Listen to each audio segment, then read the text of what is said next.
Hello friends, कैसे हैं आप। आज हम आपको प्राचीन एवं मध्यकालीन भारत का इतिहास जो संघ एवं राज्य लोक सेवा आयोग द्वारा आयोजित प्रारंभिक एवं मुख्य परीक्षाओं हेतु डॉक्टर कमल भारद्वाज की बुक है। ये आज आपको स्टार्ट कराएंगे, जिसका आज फर्स्ट चैप्टर आपको करवाया जाएगा। तो आइए करते हैं इसका आज फर्स्ट चैप्टर।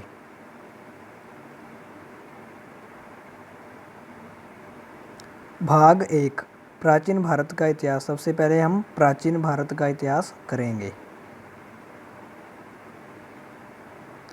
जिसका पहला चैप्टर है प्राचीन भारतीय इतिहास के स्रोत। तो आइए करते हैं इसको आज। इस चैप्टर में जो इम्पोर्टेंट चीज़ है वो मैं आपको बताता जाऊंगा साथ साथ में। ठीक है फ्रेंड्स, आप अपनी कॉपी ले लीजिए और उसमें राइट डाउन कर लीजिए। तो आइए करते हैं स्टार्ट। प्राचीन भारतीय इतिहास के बारे में जानकारी प्राप्त करने के लिए हम कई स्रोतों पर निर्भर रहते हैं। इन स्रोतों को 3 श्रेणियों में विभाजित किया जा सकता है: पुरातात्विक, साहित्यिक, विदेशी विवरण। ये 3 हैं, इनको तीनों में आगे हम करेंगे। सबसे पहले करेंगे पुरातात्विक स्रोत। पुरातात्विक स्रोत के अंतर्गत अभिलेख, सिक्के, मूर्तियाँ, चित्रकला, मृदभांड एवं मोहरें आती हैं। तो फ्रेंड्स, इसमें देख लीजिए आप, पुरातात्विक स्रोत हैं जो उसमें क्या क्या आता है, जैसे अभिलेख हो गए, सिक्के हो गए, मूर्तियाँ हो गई, चित्रकला, मृदभांड एवं मोहरें आती हैं। तो सबसे पहले जो अभिलेख है, अभिलेख करेंगे हम।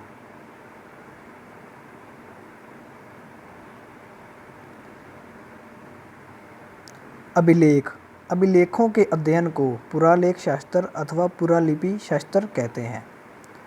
प्राय अभिलेख स्तंभों, शिलाओं, गुफाओं, मूर्तियों आदि पर उत्कीर्ण करवाए जाते थे। इस संदर्भ में अशोक के शिलालेख अत्यंत महत्वपूर्ण है। तो इसमें क्या कह रहा है फ्रेंड्स, देख लीजिए आप। अभिलेखों के अध्ययन, जो अभिलेख हैं उनका जो अध्ययन है उसको पुरालेख शास्त्र अथवा पुरालिपि शास्त्र कहते हैं।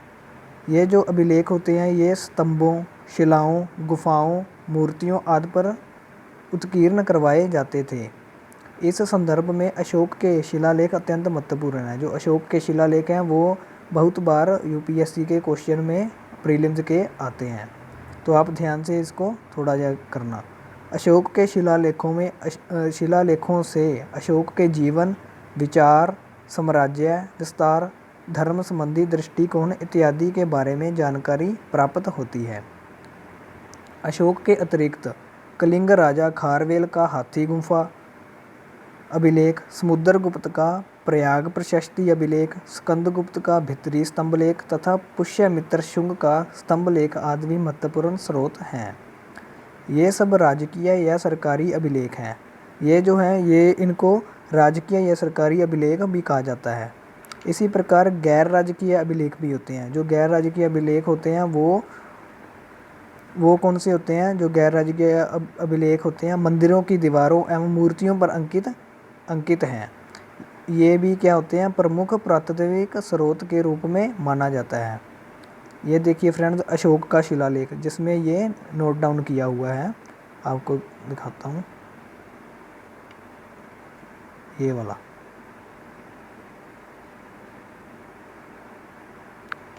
तो ये वाला है, ये वाला।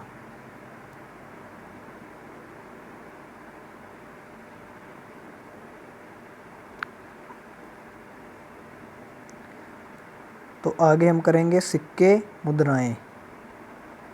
सिक्के और मुद्राएं एक ही चीज़ है। मुद्राएं भी महत्वपूर्ण पुरातात्विक स्रोत हैं। सिक्के प्राय सोने, चांदी, तांबे, पीतल व कांसे आदि के पाए गए हैं। ये जो क्वेश्चन इनमें से बनता है उसमें से यह पूछा जाता है किस काल में सोने के सिक्के बहुत अधिक मात्रा में पाए जाते थे, चांदी के, ये सब पूछा जाता है। इसको आप ध्यान से करना।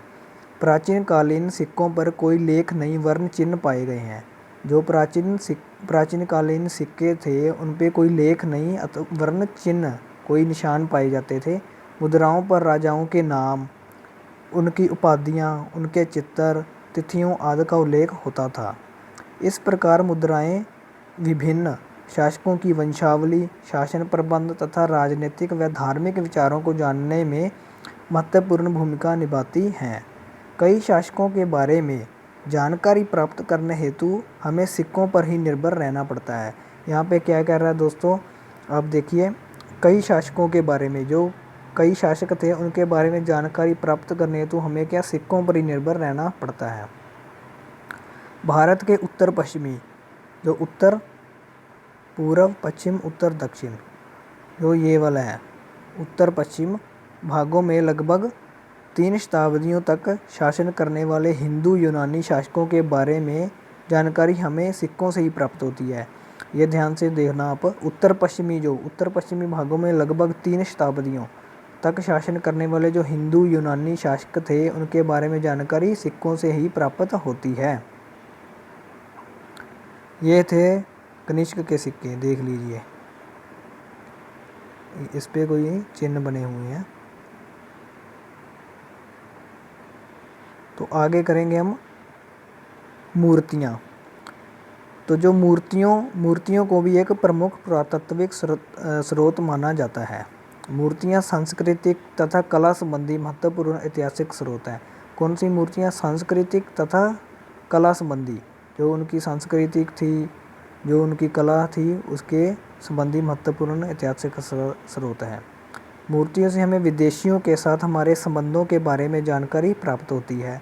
जैसे कुषाण काल की मूर्ति कला में यूनानी प्रभाव अधिक दिखाई देता है। ये देखना, ये इसको याद करना।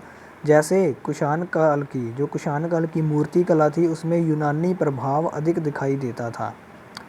भरहुत, सांची, अमरावती से प्राप्त मूर्ति कला में जनसाधारण का जीवन चित्रण दिखाई देता था। यह भी इम्पोर्टेंट है। जैसे भरहुत, सांची, अमरावती से प्राप्त जो मूर्ति कला थी उससे जनसाधारण का जीवन चित्रण दिखाई देता था।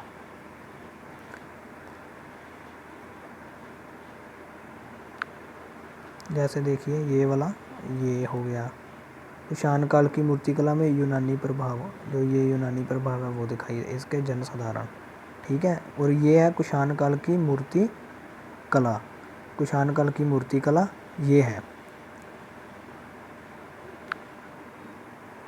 तो आगे करेंगे हम चित्रकला। चित्रकला भी बहुत इंपॉर्टेंट होती है फ्रेंड्स। इसमें जो भीमबेटका हो गया और उसकी पूछी जाती है, बहुत एग्ज़ाम में आता है ये। चित्रकला किसी समाज व शासन की सांस्कृतिक उन्नति को व्यक्त करती है। जो चित्रकला होती है किसी समाज, जो कोई समाज है उसकी समाज व शासन की सांस्कृतिक, जो उसकी सांस्कृतिक उन्नति होती है उसको व्यक्त करती है। जैसे भीमबेटका मध्य प्रदेश में है कि गुफा चित्र तत्कालीन प्रागैतिहासिक कालीन महत्वपूर्ण जानकारी प्रदान करते हैं। इसी प्रकार अजंता की चित्रकला में, ये फ्रेंड्स इम्पोर्टेंट है, जैसे अजंता की चित्रकला में माता और शिशु तथा मरणासन राजकुमारी के चित्रों में भावनात्मक रूपों का चित्रण हुआ है। ये आपको पूछा जा सकता है। अजंता की जो चित्रकला में उसमें क्या मिला था, जैसे माता और शिशु तथा मरणासन राजकुमारी। ये भीमबेटका मध्य प्रदेश के गुफा का जो चित्र है वो ये रहा। आगे करेंगे मृद भांड। मृद भांड अर्थात मिट्टी से निर्मित बर्तन भी ऐतिहासिक जानकारी के प्रमुख स्रोत हैं। जो मृद भांड मतलब उनका है मिट्टी से निर्मित, जो मिट्टी से निर्मित बर्तन जो पुराने काल में प्राप्त हुए हैं, पुराने काल के जो खुदाई हुई थी उसमें, वो भी ऐतिहासिक जानकारी के प्रमुख स्रोत हैं। नवपाषाण काल के पीले रंग के मृद भांड, हड़प्पा काल के लाल मृद भांड। ये देखिए फ्रेंड्स, इसको आप ना याद कर लेना। जो था नवपाषाण में कौन से काल में? पीले रंग के। ये आपको मैच दी कॉलम में आ सकता है क्वेश्चन। नवपाषाण काल के पीले रंग के मृद भांड, हड़प्पा काल के लाल मृद भांड, उत्तर वैदिक काल के चित्रित धूसर मृद भांड तथा उत्तरी काल के काले मृदभांड से मौर्य काल की पहचान की जाती थी। इसको आप कर लेना। मृदभांड देश के अनेक भागों से प्राप्त हुए हैं जो भारत था उसकी प्राचीन सभ्यता और संस्कृति को उद्घाटित करने में महत्वपूर्ण भूमिका निभाते हैं। तो ये आप अपना याद कर लेना, मैंने आपको बता दिया। ये देखिए फ्रेंड्स, ये है मृदभांड। साहित्यिक स्रोत पहले हमने किए थे पुरातात्विक स्रोत, अब हम करेंगे साहित्यिक स्रोत। वो वाला ख़त्म हो चुका है, अब करेंगे साहित्यिक स्रोत। जो साहित्यिक स्रोत होते हैं उनको भी 3 वर्गों में विभाजित किया जा सकता है, वो भी आगे 3 वर्गों में विभाजित किए जा सकते हैं। जैसे आपका पहला हो गया, पहला धार्मिक, दूसरा ऐतिहासिक तथा तीसरा अर्ध ऐतिहासिक साहित्य। जैसे धार्मिक साहित्य, ऐतिहासिक साहित्य तथा अर्ध ऐतिहासिक साहित्य। तो सबसे पहले हम करेंगे धार्मिक साहित्य। धार्मिक साहित्य को 2 भागों में वर्गीकृत किया जा सकता है, ब्राह्मण ग्रंथ तथा ब्राह्मणेतर ग्रंथ। जो धार्मिक साहित्य है उसको भी आगे 2 भागों में वर्गीकृत किया जा सकता है। ब्राह्मण साहित्य है, इसके अंतर्गत जो ब्राह्मण साहित्य है उसके अंतर्गत क्या आता है? इसके अंतर्गत वेद, ब्राह्मण, आरण्यक, उपनिषद, वेदांग, रामायण, महाभारत, पुराण, स्मृति ग्रंथ आदि आते हैं। इसमें से आपको ये पूछ सकता है जो ये ग्रंथ है ये कौन से साहित्य में आते हैं? वेद, ये रे वेद। इसमें सबसे पहले करेंगे हम ऋग्वेद। यह संसार की सबसे प्राचीन एवं प्रथम पुस्तक मानी जाती है। तो इसमें से सबसे ये क्वेश्चन बनता है, आपसे पूछा जा सकता है यह संसार की सबसे प्राचीन एवं प्रथम पुस्तक कौन सी थी या कौन सा वेद सबसे पुराना है, ये क्वेश्चन आता होता है। तो आपका होगा ऋग्वेद। इस वेद में 10 मंडल, 8 अष्टक, 10,600 मंत्र एवं 1,028 सूक्त हैं। ये भी मोस्ट इम्पोर्टेंट है। जो 10 मंडल हैं, 8 अष्टक हैं, 10,600 मंत्र एवं 1,028 सूक्त हैं। ऋग्वेद का रचना काल सामान्यतः कितना था? 1500 ईस्वी पूर्व से 1000 ईस्वी पूर्व के बीच माना जाता है। इसके 9वें मंडल को सोम मंडल भी कहा जाता है। इसमें ये पूछा जा सकता है ऋग्वेद के कौन से सोम मंडल को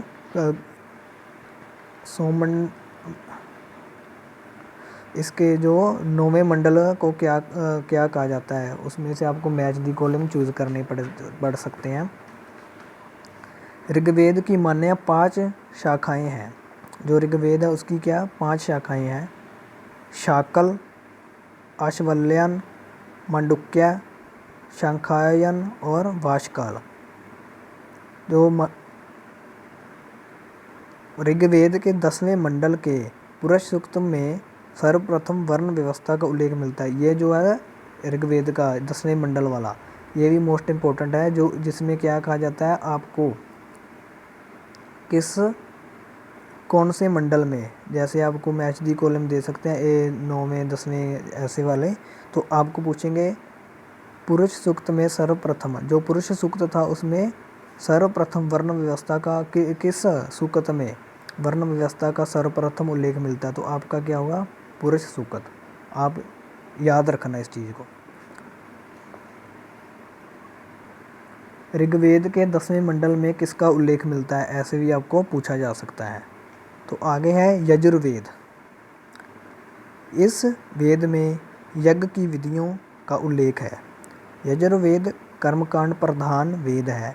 यह वेद गद्य तथा पद्य, गद्य यजुष तथा पद्य शुक्ल में लिखा गया है। इस वेद के 2 भाग हैं, कृष्ण यजुर्वेद और शुक्ल यजुर्वेद।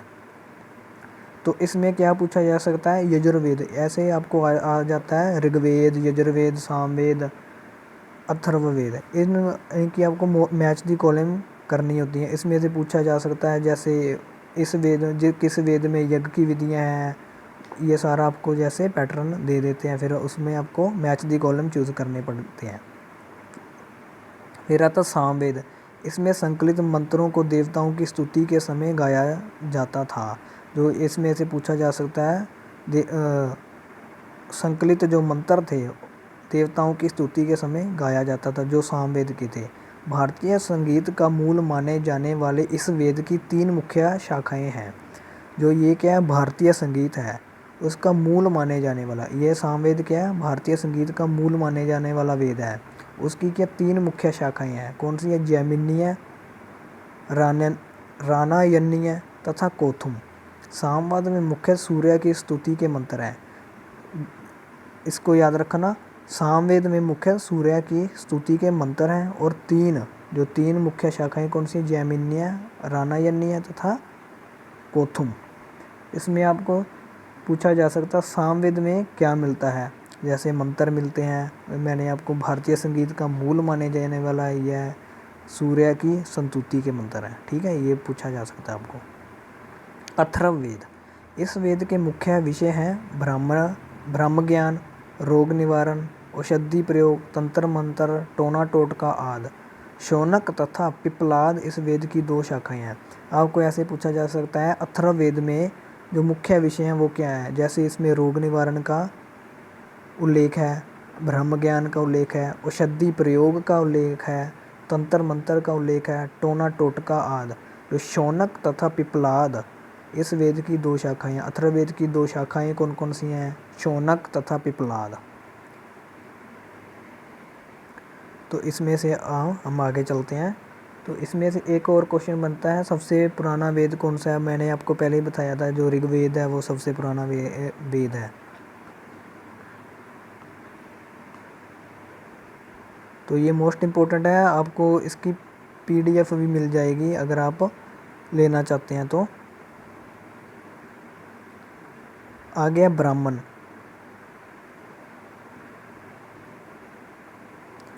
ब्राह्मण ग्रंथों में ब्रह्म शब्द का अर्थ है यज्ञ, अर्थात यज्ञों एवं कर्म कांडों के विधि विधान एवं इनकी क्रियाओं को भली भांति समझने के लिए ही ब्राह्मण ग्रंथों की रचना हुई। ये ग्रंथ गद्य में लिखे गए हैं, ये ब्राह्मण ग्रंथ। इसमें क्या है, ब्राह्मण ग्रंथों में जो ब्राह्मण ग्रंथ है उसमें ब्रह्म शब्द है, जो ब्रह्म शब्द है उसका क्या अर्थ है? यज्ञ, अर्थात जो यज्ञ एवं कर्म कांडों की विधि विधान एवं इनकी क्रियाओं को भली भांति समझने के लिए, जो इनकी क्रिया है उसको भली भांति समझने के लिए ही ब्राह्मण ग्रंथों की रचना हुई है।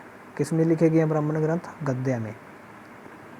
आरण्यक, यह ब्राह्मण ग्रंथों के अंतिम भाग में है। जो आरण्यक है, ये जो ब्राह्मण ग्रंथ है उसके अंतिम भाग में है, जिसमें दार्शनिक एवं रहस्यात्मक विषयों का वर्णन है। जंगल, अरण्य, जैसे जंगल अरण्य में पढ़े जाने के कारण इन्हें अरण्यक कहा गया है। अरण्यक ग्रंथों में ऐत्रेय, सांख्यन, तैत्तिरीय, मैत्रायणी, बृहदारण्यक, छांदोग्य आदि उल्लेखनीय हैं। इसमें से आपको पूछा जा सकता है आरण्यक में क्या क्या उल्लेख है। इसमें से आपको ये याद कर लेना, आरण्यक ग्रंथों में ऐत्रेय, सांख्यायन, तैत्तिरीय, मैत्रायणी, बृहदारण्यक, छांदोग्य आदि उल्लेखनीय हैं। उपनिषद, जो उपनिषद में आत्मा, परमात्मा एवं संसार के संदर्भ में प्रचलित दार्शनिक विचारों का संग्रह है। जो उपनिषद है उसमें क्या है, उपनिषद में आत्मा, परमात्मा एवं संसार के संदर्भ में प्रचलित दार्शनिक विचारों का संग्रह है। उपनिषद वेदों के अंतिम भाग हैं। जो उपनिषद हैं वो वेद है, उनके अंतिम भाग हैं, अतः इन्हें वेदांत भी कहा जाता है। उपनिषद को वेदांत भी कहा जाता है। जो उपनिषद या वेदांत में आपको कन्फ्यूज नहीं होना है, इसमें से ये एक ही चीज़ है। ये हैं ईश, श्वेताश्वर, कौशितकी और मैत्रायणी। प्रसिद्ध राष्ट्रीय वाक्य है, जो प्रसिद्ध राष्ट्रीय वाक्य सत्यमेव जयते मुंडकोपनिषद से लिया गया है। ये क्वेश्चन एक बार UPSC में आया था। तो जो दूसरे छोटे लेवल के एग्ज़ाम होते हैं उसमें पूछा जा सकता है, ये पूछा गया है, बहुत बार पूछा गया, इसको आप याद कर लेना। वेदांग इसकी संख्या 6 है। जो वेदांग है उसकी संख्या कितनी है? 6। छंद वेद के पैर, जो छंद है वो क्या है? वेद के पैर वैदिक एवं लौकिक छंदों की व्याख्या है। दूसरा है कल्प वेद के हाथ, यज्ञ व्यवस्था एवं गृहस्थाश्रम। जो कल्प वेद के हाथ है उसमें क्या है? यज्ञ व्यवस्था एवं गृहस्थाश्रम। ज्योतिष वेद की आंखें, ग्रह एवं नक्षत्रों का अध्ययन। जैसे ज्योतिष क्या है? वेद की आंखें हैं, उसमें क्या है? ग्रह एवं नक्षत्रों का अध्ययन है। निरुक्त वेद के कान, वैदिक शब्दों की व्याख्या। शिक्षा वेद की नासिका, शुद्ध उच्चारण। व्याकरण वेद के मुख्य भाषा संबंधी शुद्धता। ये आपको याद कर लेना। वेदांग जो 6 हैं इनके छंद वेद के पैर हैं, कल्प वेद के हाथ हैं, उसमें क्या है? ज्योतिष वेद की आंखें हैं। इनको याद कर लेना, ये आपसे पूछा जा सकता है। स्मृतियाँ, स्मृतियों को धर्मशास्त्र भी कहते हैं। मनुस्मृति सबसे प्राचीन है। जो स्मृतियाँ हैं उसको क्या? धर्मशास्त्र भी कहते हैं। जो मनुस्मृति है वो सबसे पुरानी है। आपसे ऐसे पूछा जा सकता है कौन सी स्मृति सबसे पुरानी है? आपको क्या करना है? मनुस्मृति। स्मृतियाँ काल, मनुस्मृति ईस्वी पूर्व 200 ईस्वी तक।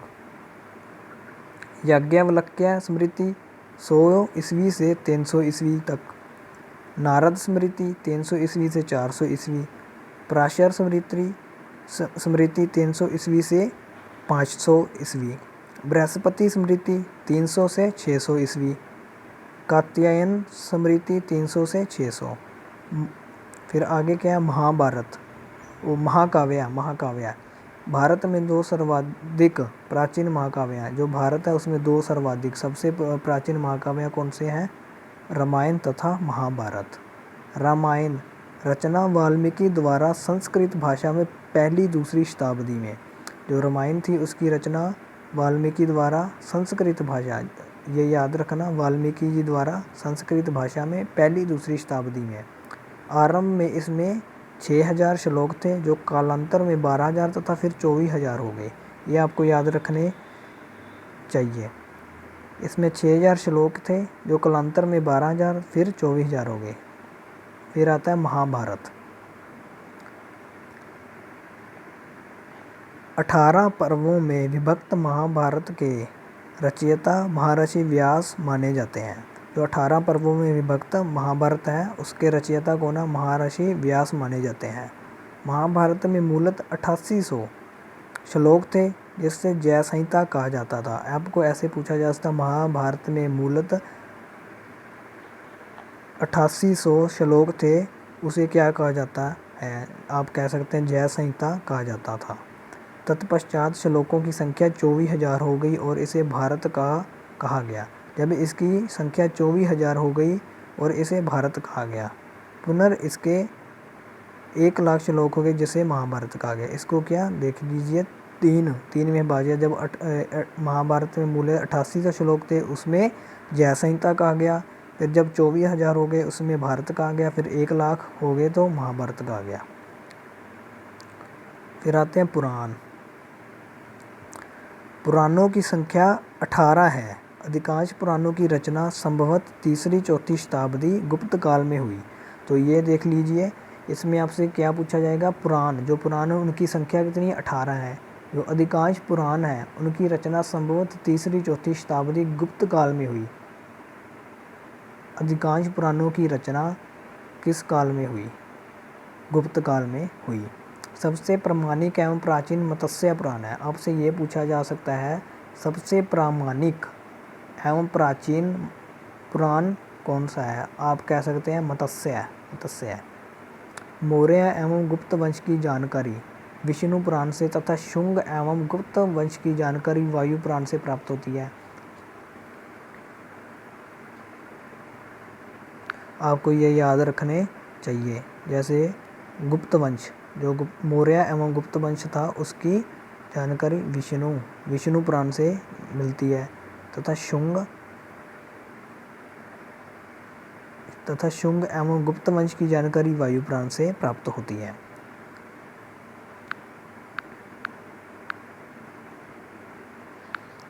ये आप याद रख लेना। इसके बाद आता है सूत्र। इस साहित्य की रचना ईस्वी पूर्व 6वीं शताब्दी के आसपास शुरू हुई। सूत्र ग्रंथों को कल्प कहा जाता है। जो सूत्र ग्रंथ हैं उनको क्या कल्प कहा जाता है। ऐसे सूत्र जिनमें विधि और नियमों का प्रतिपादन किया गया है कल्प सूत्र कहलाते हैं। ये 4 प्रकार के हैं। ऐसे सूत्र जिनमें जो विधि है और जो नियम है उनका प्रतिपादन किया गया उसको क्या कहते हैं कल्प सूत्र कहलाते हैं। 4 प्रकार के हैं। सूत्र कितने प्रकार के हैं? 4 प्रकार के हैं। स्रोत सूत्र, यज्ञ संबंधी नियमों का लेख, ये याद कर लेना आप। ये सारे इम्पोर्टेंट हैं। जैसे आपको पूछा जा सकता है स्रोत सूत्र में क्या है, उसमें यज्ञ संबंधी नियमों का उल्लेख है।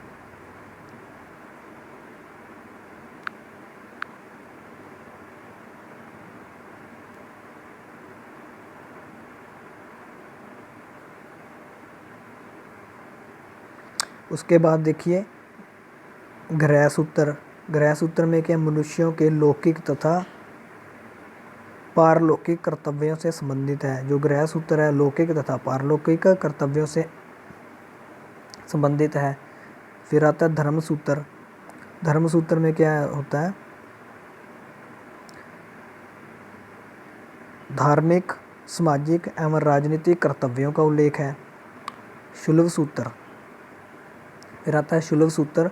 इसमें यज्ञ वेदियों को नापने, उनके स्थान चयन तथा निर्माण आदि का वर्णन है। ये आपको याद रखने चाहिए। 1 2 3 4 सूत्र हैं, याद रख लेना आप। ये आपको आ सकते हैं एग्ज़ाम में।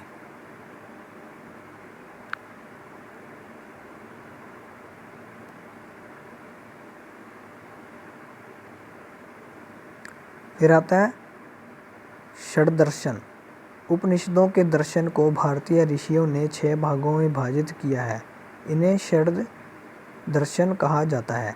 देख लीजिए फ्रेंड्स, इसमें क्या कहा गया है? जो उपनिषद थे, उपनिषद पढ़े थे अपने, उपनिषद के दर्शन को भारतीय ऋषियों ने, जो भारतीय ऋषि थे उन्होंने 6 भागों में विभाजित किया है। इन्हें ही षड्य दर्शन कहा जाता है। इनमें आत्मा, परमात्मा, जीवन और मृत्यु आदि से संबंधित दार्शनिकता का वर्णन है। षड्य दर्शन निम्नलिखित है। ये आपको क्या करना है फ्रेंड्स, ये जो है ये आप बहुत इम्पोर्टेंट है। जो ये षड्यंत्र है,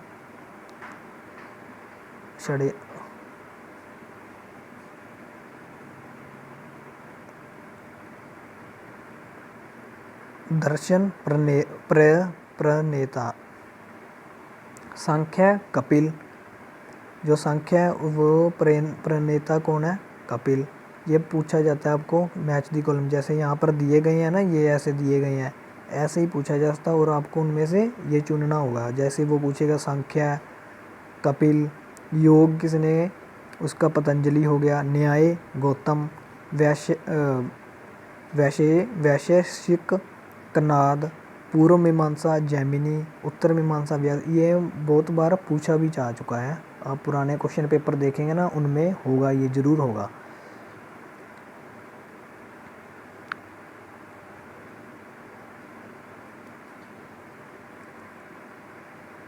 फिर आते हैं ब्राह्मणेतर साहित्य। इसके अंतर्गत बौद्ध साहित्य तथा जैन साहित्य आते हैं। जो ब्राह्मणेतर साहित्य है उसमें क्या आता है? बौद्ध साहित्य, जैन साहित्य आते हैं। ब्राह्मणेतर साहित्य में बौद्ध साहित्य।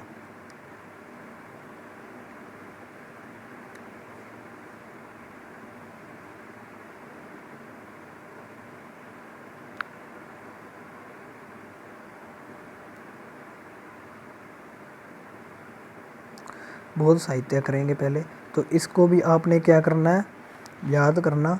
ये पूछे जाते हैं। सुत्त पिटक, दीर्घ निकाय, मज्जिझम निकाय, संयुक्त निकाय, अंगुत्तर निकाय, खुद्दक निकाय। जो साहित्य है सुत्त पिटक, इसमें सुत्त पिटक जैसे साहित्य सुत्त पिटक है, विनय पिटक है, ये आगे मैं आपको करवाता हूँ। जैसे सुत्त पिटक है उसमें आपको क्या पूछा है, सुत्त पिटक, जो सुत्त पिटक है उसमें क्या है, दीर्घ निकाय, मध्यमम, मध्यझम निकाय, संयुक्त निकाय, अंगुत्तर निकाय, खुद्दक निकाय, 5 निकाय हैं। बौद्ध साहित्य है, बौद्ध साहित्य है पहला कौन सा, सुत्त पिटक। तो इसका ये याद करना, लेखक सुत्त पिटक का लेखक है आनंद। विशेषता क्या है, बुद्ध के जो धार्मिक विचारों एवं उपदेशों का संग्रह है।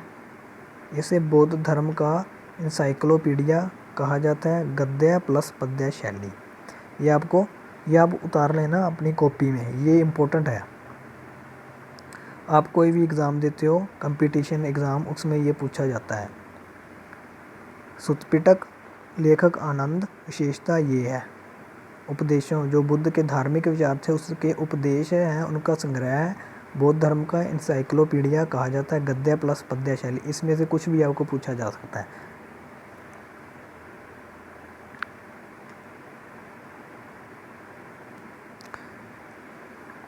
फिर आता है विनय पिटक।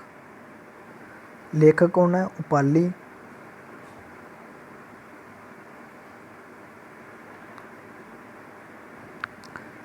साहित्य कौन सा है, फिर आता है विनय पिटक, लेखक उपाली।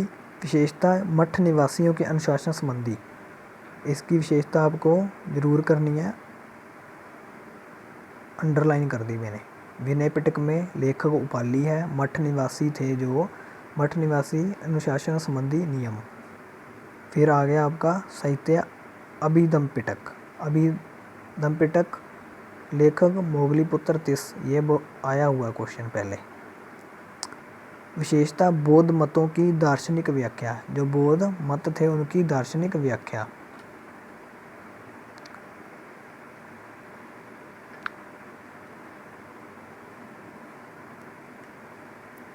फिर साहित्य है दीपवंश। लेखक कौन था दीपवंश का, श्रीलंका।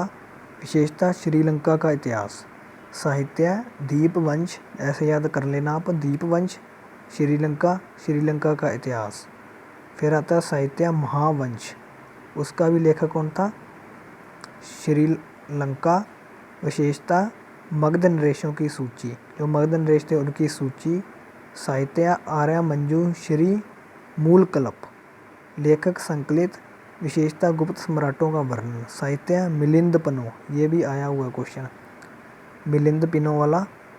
लेखक नागसेन। विशेषता मिनांडर और बौद्ध भिक्षु नागसेन के बीच वार्ता, जो ये था साहित्य मिलिंद पन्नो। लेखक और कौन था, नागसेन। इसमें क्या मिनांडर और बौद्ध भिक्षु, जो बौद्ध भिक्षु नागसेन था उसके बीच वार्ता का वर्णन किया हुआ है। फिर आता साहित्य बुद्ध चरित।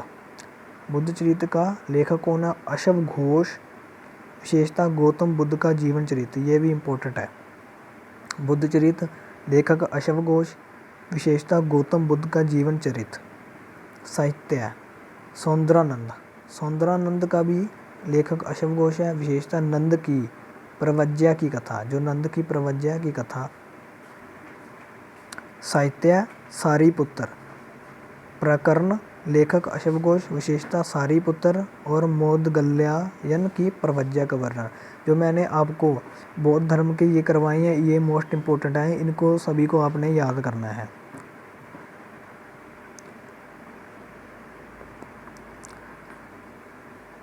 आगे आए हैं जैन साहित्य। जैन साहित्य करेंगे हम।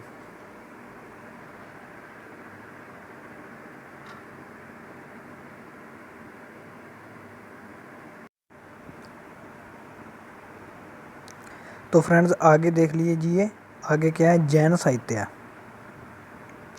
जैन साहित्य को आगम कहा जाता है। आगम के अंतर्गत 12 अंग के अतिरिक्त 12 उपांग, 10 प्रकीर्णन, 6 छंद सूत्र, नंदी सूत्र, अनुयोग द्वार एवं मूल सूत्र आते हैं। ये क्या है, ये जो जैन साहित्य है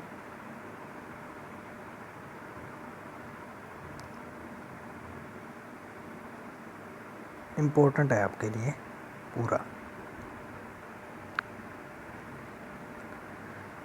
इन आगम ग्रंथों की रचना महावीर की मृत्यु के बाद श्वेतांबर संप्रदाय के आचार्यों द्वारा की गई। जो जैन साहित्य को आगम कहा जाता है, ठीक है। और जो इन आगम ग्रंथों जो आगम ग्रंथ थे उसकी रचना महावीर की मृत्यु के बाद श्वेतांबर संप्रदाय के आचार्यों द्वारा की गई। 12 अंग इस प्रकार हैं: आचार्य सूत्र, स्वेदंग सूत्र, ठानंग सूत्र, समवायिंग सूत्र, भगवती सूत्र, न्यायदम कहा, उवासग दशाओं, अंतगढ़ दशाओं, अनुत्तरो वैया दशाओं, पन्हावा गर न्यायी, विभाग स्वयं, दिट्टी वाय। ये आपको याद करने हैं। 12 अंग इस प्रकार हैं। लौकिक साहित्य। लौकिक साहित्य वह साहित्य है जो अर्ध ऐतिहासिक होता है तथा इसमें कल्पना व सत्य का मिश्रण होता है। तो लौकिक साहित्य क्या होता है? लौकिक साहित्य वह साहित्य है जो अर्ध ऐतिहासिक होता है, मतलब अर्ध ऐतिहासिक होता है, उसमें कल्पना क्या होता है? उसमें कल्पना व सत्य का मिश्रण होता है। कल्पना मतलब उन्होंने कल्पना की होती है, पर सत्य जो सच्चाई होती है उसका मिश्रण होता है। इसके अंतर्गत क्या आता है? नाटक, काव्य, कथा साहित्य समाहित होता है। प्रमुख लौकिक साहित्य ग्रंथ निम्नलिखित हैं। तो जो ये ग्रंथ है ना वो आपको याद करने हैं। इसके क्या करना है आपको? ग्रंथ: मुद्रा राक्षस, रचनाकार विशाख दत्त। ऐसे आपको ये सारे याद करने हैं क्योंकि ये आते हैं, ये मोस्ट इम्पोर्टेंट है क्योंकि ये बहुत सारे क्वेश्चन पूछे जाते हैं। जैसे ग्रंथ है मुद्रा राक्षस, रचनाकार विशाख दत्त। ग्रंथ अर्थशास्त्र, रचनाकार कौटिल्य। ग्रंथ अष्टाध्यायी, रचनाकार पाणिनि। ग्रंथ रत्नावली या नागानंद, उसका कौन है? हर्षवर्धन। ग्रंथ महाभाष्य, रचनाकार पतंजलि। ग्रंथ रघुवंशम, कालिदास। अभिज्ञान शाकुंतलम, कालिदास। कुमारपाल चरित्र, जयसिंह। नीतिसार, कामंदक। कथासरित सागर, सोमदेव। फिर आगे आता है विदेशी यात्रियों का विवरण, जो हमारा लास्ट टॉपिक है। प्राचीन काल में कई विदेशी यात्री भारत आए। इनमें से यूनान, चीन, तिब्बत व अन्य इस्लामिक देशों से आने वाले यात्रियों की संख्या अधिक है। इन विदेशी यात्रियों ने भारत में अनुभव किए सत्य का विस्तृत विवरण प्रस्तुत किया। जिन विदेशी यात्रियों के विवरण हमें प्राप्त होते हैं उनमें Megasthenes, Herodotus, Deimachus, Curtius, Arrian, Plutarch, Strabo, Fa Hien, Hiuen Tsang, Al Biruni प्रमुख हैं। हालांकि इन विदेशी विवरणों में अतिशयोक्तिपूर्ण कथन भी प्राप्त होते हैं, फिर भी भारतीय इतिहास के स्रोत के रूप में इनका अत्यंत महत्व है। जो ये है ना आपके, जैसे मैगस्थनीज, हेरोडोटस, ये हम आगे पढ़ेंगे ये किस काल में आए थे और इनकी कौन कौन सी रचना थी, वो आगे आपको क्वेश्चन पूछे जाते हैं। ये आगे जो चैप्टर करेंगे ना उनमें दिया होगा। तो यहीं पर हमारा जो इस बुक का फर्स्ट चैप्टर था वो मैंने आपको करवा दिया है। और इसके कल जो यूपीएससी के क्वेश्चन थे, जो पुराने क्वेश्चन पूछे गए थे प्रीलिम्स के, वो आपको दिए जाएंगे। वो आपने इसको याद करने के बाद वो क्या बताने हैं आपने, ठीक है। तो थैंक यू।